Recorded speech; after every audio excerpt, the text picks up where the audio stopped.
Welcome to Sharing Hope. I am your host, Jamie George. I spent the last 30 years as pastor, writer, and transformational coach. And along the way, I've met some wonderful people that have inspired me with their stories. So I'm partnering with Medi-Share to bring these inspiring stories and amazing people to you. Our guest today is Brad Stine. For over 20 years, Brad has been by far the most unique Christian comic in the country. His style of intelligent and relatable comedy has always inspired people of faith to be unapologetic about their trust in Christ. You may have seen him live or on Fox and Friends, CNN, or one of his 5 original shows on DVD. I think he's got a YouTube channel coming. There's lots of stuff out there. He's a thoughtful man and a good friend. Mr. Brad Stine, welcome. Let me tell you what I love about this format. You know, a lot of people are getting concerned we're not able to speak. You know what this reminds me of, Jamie? It reminds me of, that time I did 5 to 10 in the state penitentiary. And you would have a visitor come to you now and again, and you got to go like this. I feel you. I sense you. Remember how they put their hands to the glass? Yeah. Like, Jamie, thank you so much. Thank you. Thank you so much. Yeah, we're all incarcerated. They use the term quarantine, but actually, in fact, we are all we're all under house arrest. Right? Yeah, that's actually it. Not anybody heard anybody use that term, but that is kind of. I know. You just need an ankle bracelet. How are you coping with quarantine? What's been like for you? Of course, as a Christian, we do have a sense of obligation to the other, to the person that's in distress, the person that is perhaps not in a physical situation as us. Christians historically were the ones that went into the villages during the Black Plague as opposed to fled them. Yeah. That historic. Well, we created hospitals. Hospitals was a Christian concept. It didn't exist prior to Christian construct of hospitality and or taking care of your neighbor who happened to be whoever was in need. That idea never existed in history. That was a Christian idea. Yeah. So we have an obligation to be sensitive to those, and certainly to not in any way diminish that. And maybe there is some positive value, because one thing I did read about was in South Korea, they were more, even before this, they would wear these masks, and it wasn't just so they didn't get sick. It was because if they felt sick, they didn't want to get somebody else sick. So there was a cultural idea that you take care of others. The other people. If you go take your kids to play at the playground there and things in South Korea, they have somebody there taking their temperature. And if you are above in a fever, they made you go home. Wow. Now that's odd. Now, in some ways, you're like, okay, because if you've had kids, as I know you do and I have, we've all had our kids get sick because some idiot kid come to school with a runny nose. But this is where it gets. But it's a quandary, though, isn't it? Because I feel like I can argue both sides pretty hardcore. Like, part of me goes, seriously, like you just said, we've quarantined all the healthy people. We've shut down. We're going to have a host of other issues we're going to have to deal with for a long time because this was our choice. And yet at the same time, Angie, my wife's got a friend whose husband, now he had a heart issue. So he fit that category. So he had a high proclivity already. I mean, he had heart problems, but he got the COVID thing. And we've been praying every day. And so the closer it hits to home, now did he survive? It's been touch and go in the last couple of days. It's turned and it seems like he's doing better. So okay, yeah, we've been praying for him. But so at the same time, as soon as you get close to it and you think of somebody who's suffering from it, then you're like, well, so I feel like I can argue both sides. It has given me a great deal of compassion for leadership. I watched the New York mayor the other day, and it was the most articulate I've heard any of the leaders so far. And he had a PowerPoint presentation, and I mean, it was the most articulate I've heard any leader in our nation. And it was so well said. And he just he was like, anybody who tells you they know, they don't know. Right. We haven't done this before. Right. We're all figuring it out. Cultures will change, modernity will change, ways that we engage will change, But the internal angst and the internal needs of humans has never changed recorded human history. We were all asking the same things. Yes. Why are we here? What are we looking for? How do I get better? How do we fix stuff? How do I get along with women? But we can't do it on our own. And so we spend this lifetime of of climbing, the face of the mountain without ropes, right? Free climbing. Yeah. And we never get to the top. And as the closer we get to the top, the more experience we get, the more proficient we get, the quicker we are to see where the knob, I can grab that and I can stick my toe there. And you really, really start getting good as you get older. And then before you're done, really, give me 500 years, maybe I would have had, a lot more to add to the mix. We don't get that, because everything I thought I was doing, my career, the income that came with that, the prestige, things that I had acquired quite extensively, was kind of being stripped away from me. And I didn't understand what was happening. And God was basically bringing me to a place where he said, listen, I own your funny.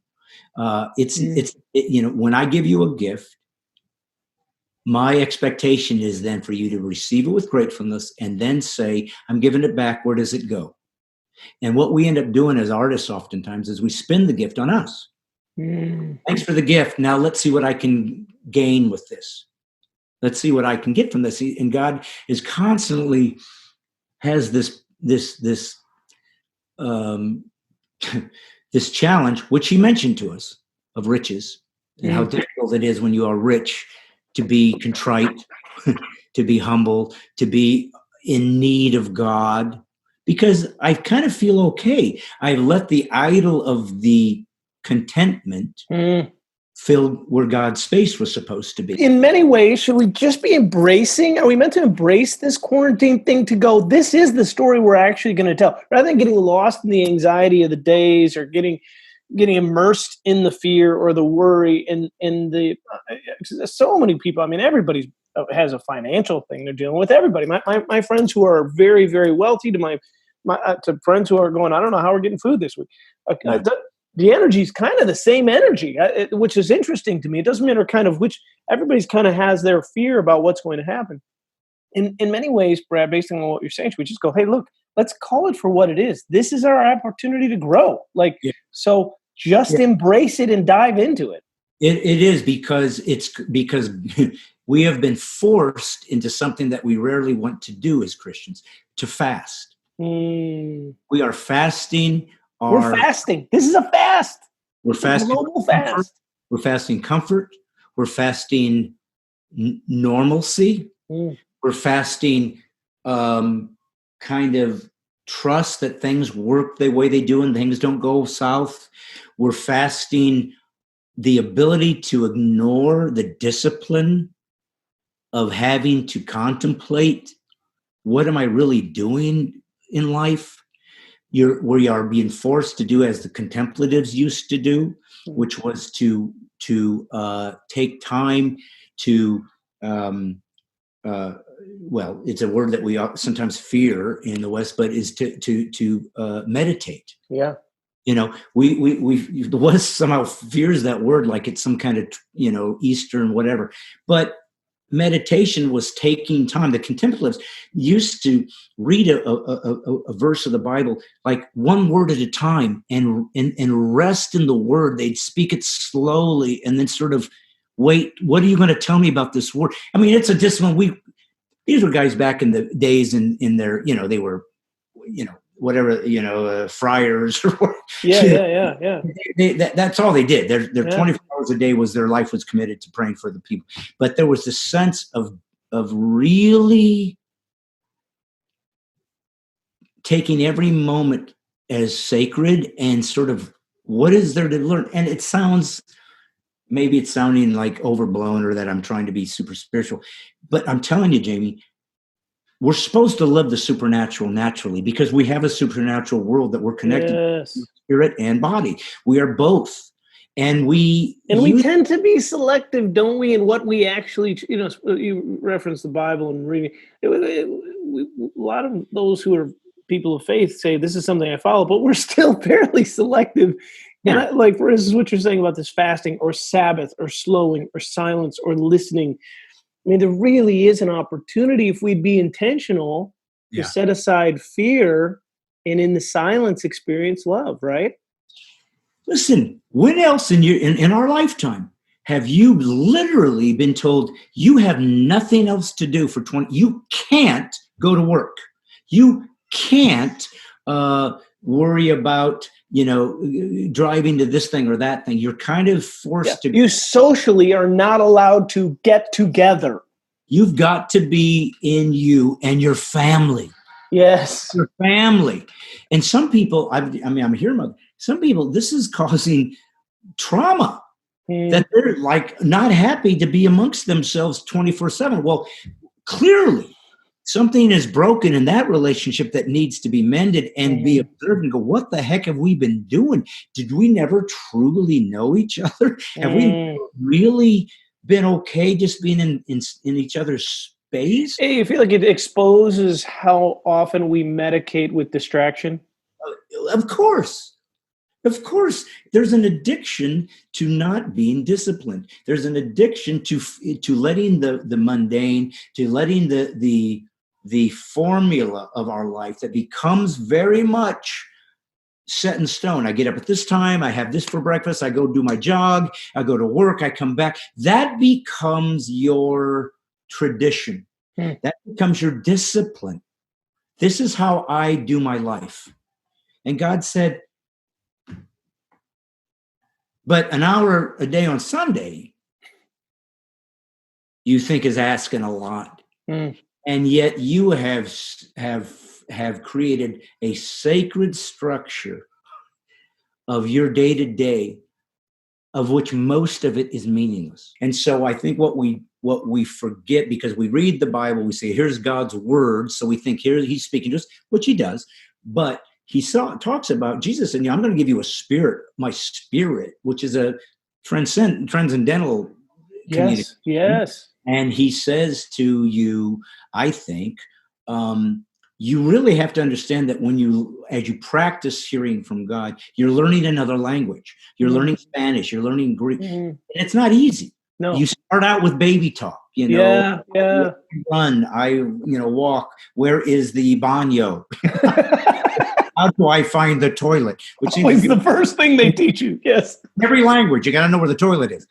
But I think that's one of the things that I've learned is you do need to hear from him. Let me backtrack just for a sec, because you asked me that question about sort of despair or darkness. And yes, yeah. Go back to that. But I felt like maybe this can be of help to somebody. But I was came out of the comedy clubs. I went into Christian comedy. I didn't want to.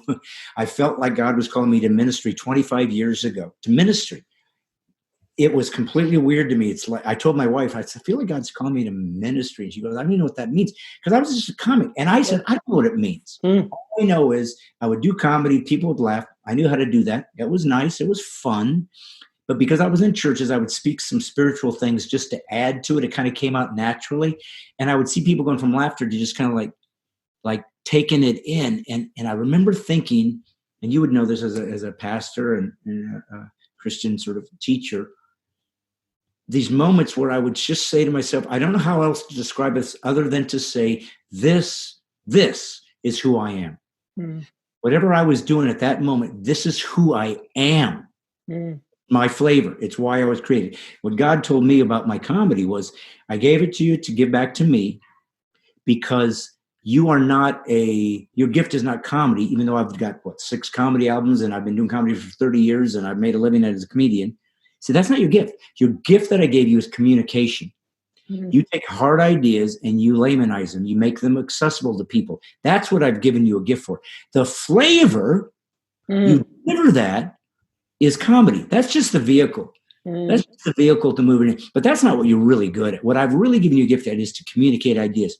And that, Jamie, when I reached the darkest part, when I had finally finished shaking my fist at God literally and saying I would never treat my son like this, because I was broken. And I sort of reached an end space, and I said, okay. And it was like 3 a.m. He'd always wake me up at 3 a.m. And I said to him, okay, I'll minister for you. That started everything. I don't even know what it meant. Okay, I'll minister. In other words, I finally reached a place where I said, I got nothing left. Crucify me. I'm your slave.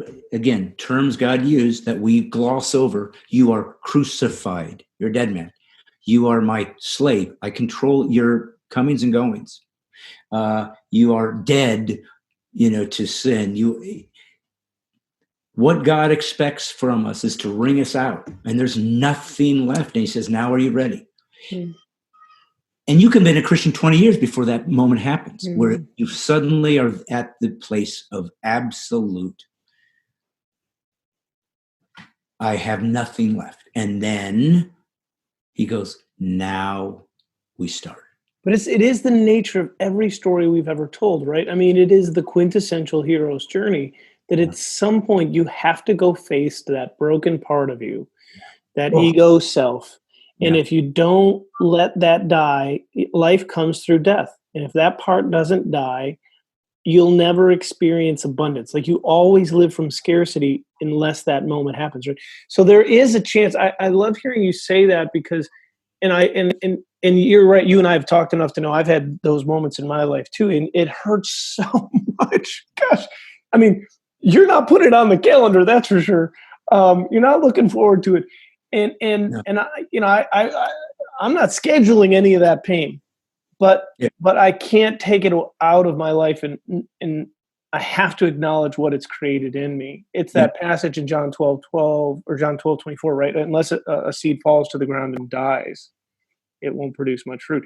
And I've seen that in you. I've had a chance to watch that, even the way it transforms the tone of your life.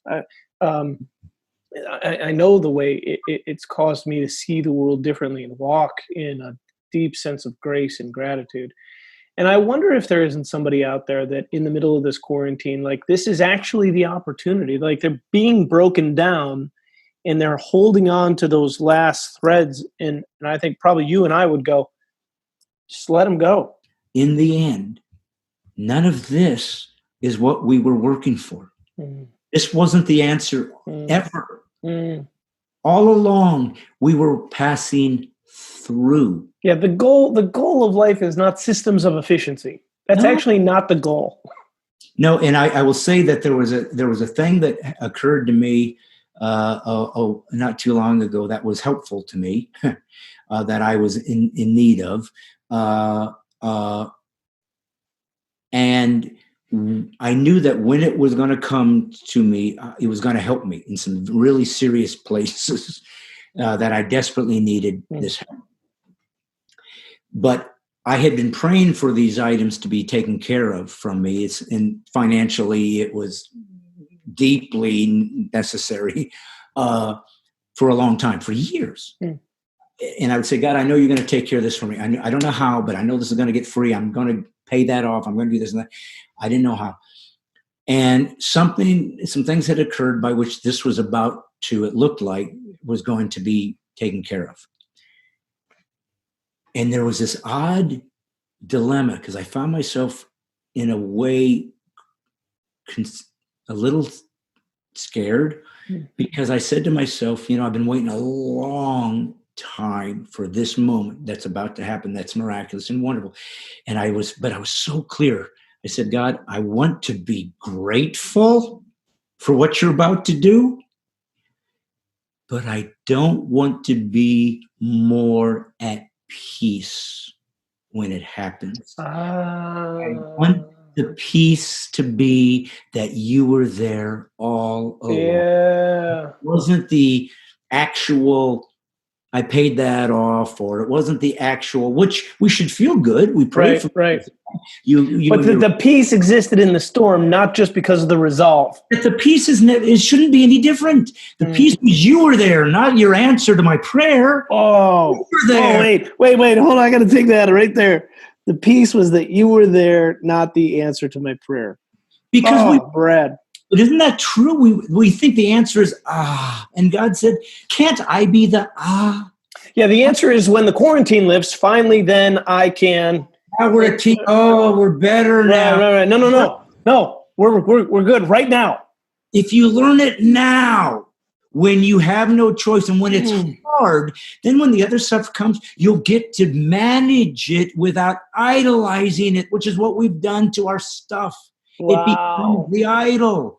And God said, I will tell you one thing. If you don't get it now, I don't know what else to tell you, because you got no choice. Take advantage of the pain. Yes. Don't.